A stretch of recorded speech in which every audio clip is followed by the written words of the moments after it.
Dan pasti aku iblis akan menyesatkan mereka semuanya illa ibadaka minhumul mukhlasin, kecuali hamba-hambamu yang mukhlas.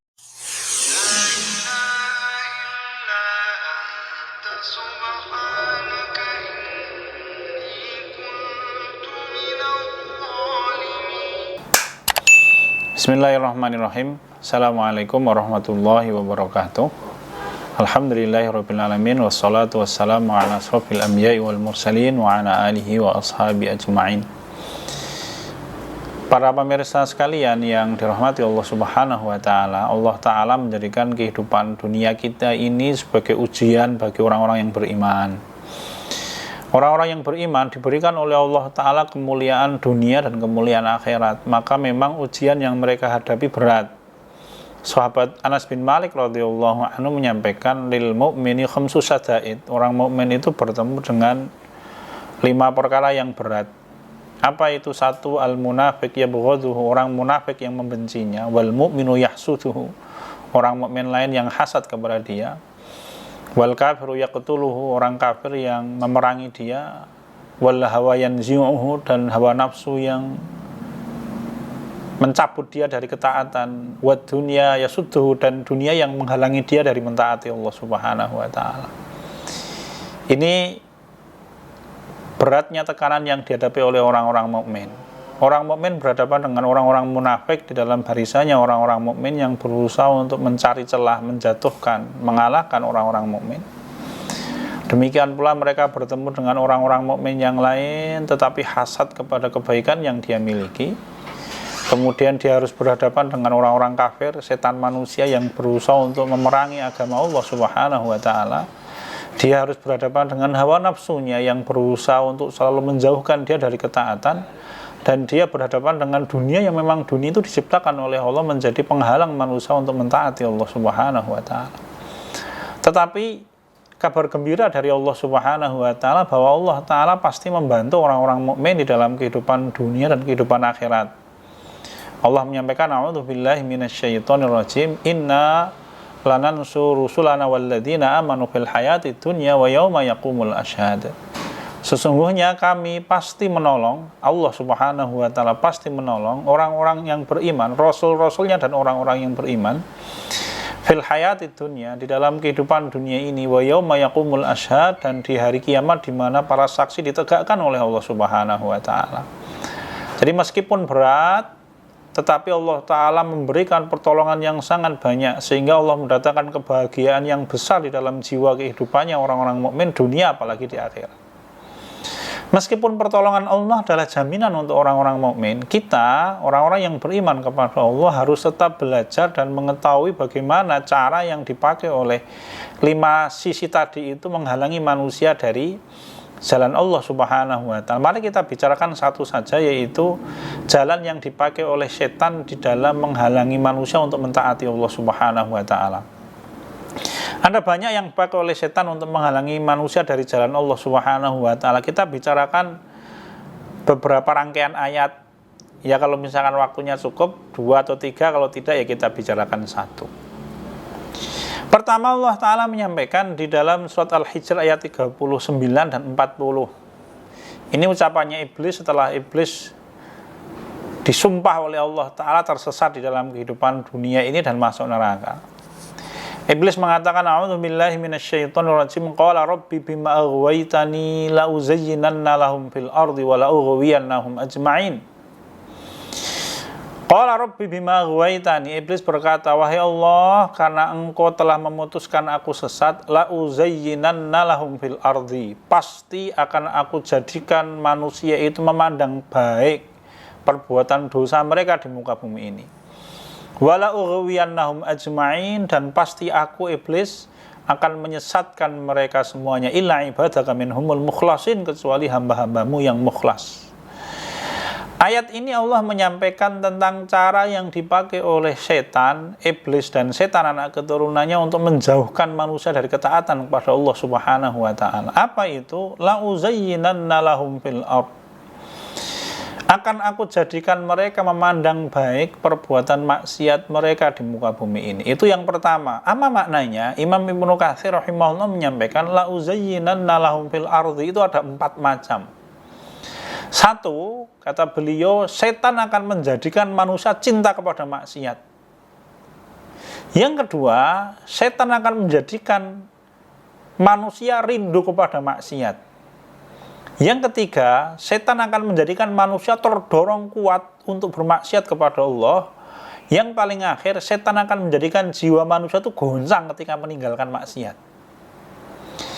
Ini yang disampaikan oleh Imam Ibnu Katsir rahimahullah. Satu, setan menjadikan manusia cinta kepada maksiat. Jadi jiwanya terikat dengan maksiat, sehingga menjadikan maksiat itu sebagai bagian kenikmatan hidup. Itu yang dikerjakan setan. Yang kedua, setan menjadikan manusia rindu kepada maksiat. Apa itu? Perasaan tidak nyaman pada waktu dia jauh dari maksiat. Sehingga ada dorongan yang kuat untuk bermaksiat kepada Allah Subhanahu wa ta'ala.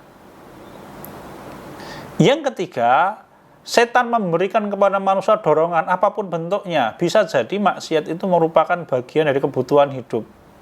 Maka Imam Ibnul Qayyim al-Jauziyah rahimahullah di dalam kitab Madarijus Salikin menyampaikan bahwa salah satu cara yang dipakai oleh setan untuk mengikat manusia untuk tidak lepas dari maksiat adalah setan menjadikan manusia itu terikat dengan kebutuhan maksiat sehingga dia tidak bisa memandang buruk maksiat.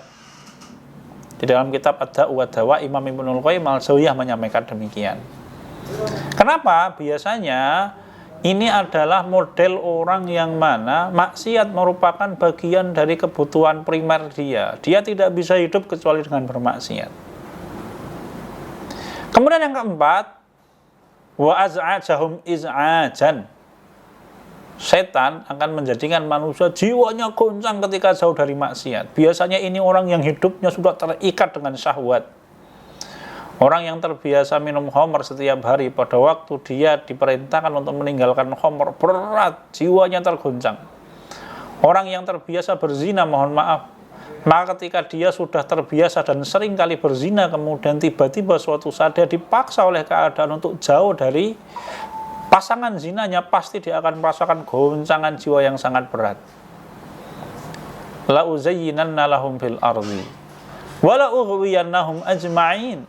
Kemudian yang kedua, setan mengatakan wala ughwiyannahum ajma'in, dan akan aku sesatkan mereka semuanya dari jalanmu wahai Allah Subhanahu wa ta'ala. Imam Ibnu Katsir rahimahullah ketika menyampaikan makna wala ughwiyannahum ajma'in, maknanya setan akan menghalangi manusia, yasudduhum, akan menghalangi manusia dari ketaatan kepada Allah. Piye carane? Semuanya. Semua cara. Di dalam satu hadis ini diriwayatkan oleh Imam Ahmad, disahihkan oleh Imam Al-Qurtubi. Nabi Muhammad SAW menyampaikan, setan itu apabila ada anak Adam yang kepengen mentaati Allah, maka dia akan menghalangi jalan ketaatan manusia itu kepada Allah. Apabila dia kepengen masuk Islam, maka iblis akan menanyakan dan menimbulkan goncangan jiwa dengan bertanya di dalam jiwanya, apakah engkau akan meninggalkan agama nenek moyangmu? Apakah engkau akan meninggalkan kebiasaan-kebiasaanmu selama ini? Maka apabila kemudian manusia itu tetap memaksakan dirinya untuk masuk Islam, kemudian dia akhirnya masuk Islam, setan tidak kehilangan cara. Maka kemudian pada waktu orang ini masuk Islam, kemudian dia kepengen berhijrah, maka kemudian setan bertanya kepada orang itu, apakah engkau akan meninggalkan negerimu? Apakah engkau akan meninggalkan langit yang biasa selama ini menaungi dirimu? Apakah engkau akan meninggalkan bumi yang engkau pakai setiap hari untuk tidur? Mungkin kalau hijrahnya hijrah maknawi, setan akan mengatakan, apakah engkau akan meninggalkan semua kebiasaan-kebiasaan enak yang selama ini engkau telah nikmati di dalam kehidupan? Kemudian Rasul kita Muhammad SAW menyampaikan, apabila orang itu kemudian tetap berhijrah, maka setan tidak kehilangan cara untuk menghalangi dia dari ketaatan. Pada waktu dia akan berjihad fisabilillah, dia akan mengorbankan harta dan nyawanya untuk Allah Ta'ala, setan akan menghalanginya. Setan akan menanyakan, apakah engkau akan berperang untuk membela agama Allah? Akhirnya engkau terbunuh, kemudian istrimu dinikahi oleh orang lain, kemudian anak-anakmu menjadi yatim, hartamu dibagi menjadi warisan. Apabila orang itu kemudian tetap berjihad fisabilillah, maka Allah Nabi Muhammad SAW menyampaikan, faman fa'ala dzalika minhum famata kana haqqan 'ala Allah yadkhulul jannah. Maka apabila orang bisa melewati itu semuanya, faman fa'ala dzalika famata, kemudian dia mati dalam ketaatan itu semuanya, haqqan 'ala Allahi ayyadkhulul jannah, Allah pasti memasukkan dia ke dalam surga. Au qutila haqqan 'ala Allahi ayyadkhulul jannah, apabila dia terbunuh, Allah pastikan dia masuk surga. Apabila dia tenggelam, fa in kana ghuriqa haqqan 'ala Allahi ayyadkhulul jannah, apabila dia tenggelam, pasti Allah masukkan ke dalam surga. Ini hadis yang diriwayatkan oleh Imam Ahmad, Imam An-Nasai, dan disahihkan oleh Imam Al-Qurtubi. Maknanya bagaimana? Maknanya tugas kita, seberapa berat godaan setan kita untuk menghalangi diri kita dari ketaatan kepada Allah Ta'ala, tugas kita adalah bersabar dan memaksa diri kita untuk bersabar mentaati Allah. Perintah Allah Ta'ala di dalam akhir surat Ali Imran, Allah menyampaikan, a'udzubillahi minasyaitonirrajim, ya ayyuhalladzina amanu sabiru wasabiru warabitu wattaqullaha la'allakum turhamun. Wahai orang-orang yang beriman, bersabarlah kalian, wasabiru, kemudian tambahkanlah sabar itu, ditumpuk lagi kesabarannya, warabitu, dan berjaga-jagalah kalian di perbatasan kaum muslimin, dan bertakwalah kepada Allah, semoga engkau mendapatkan rahmat dan kasih sayang Allah Subhanahu wa Ta'ala. Sekian dan demikian apa yang bisa kita bicarakan. Semoga Allah menambah kebaikan dunia akhirat kita, mengampuni dosa-dosa kita, dan menerima amal ibadah kita. Alhamdulillahirabbil alamin. Subhanakallahumma wa bihamdika asyhadu an la ilaha illa anta astaghfiruka wa atubu ilaik. Wassalamualaikum warahmatullahi wabarakatuh. La ilaha illa anta subhanaka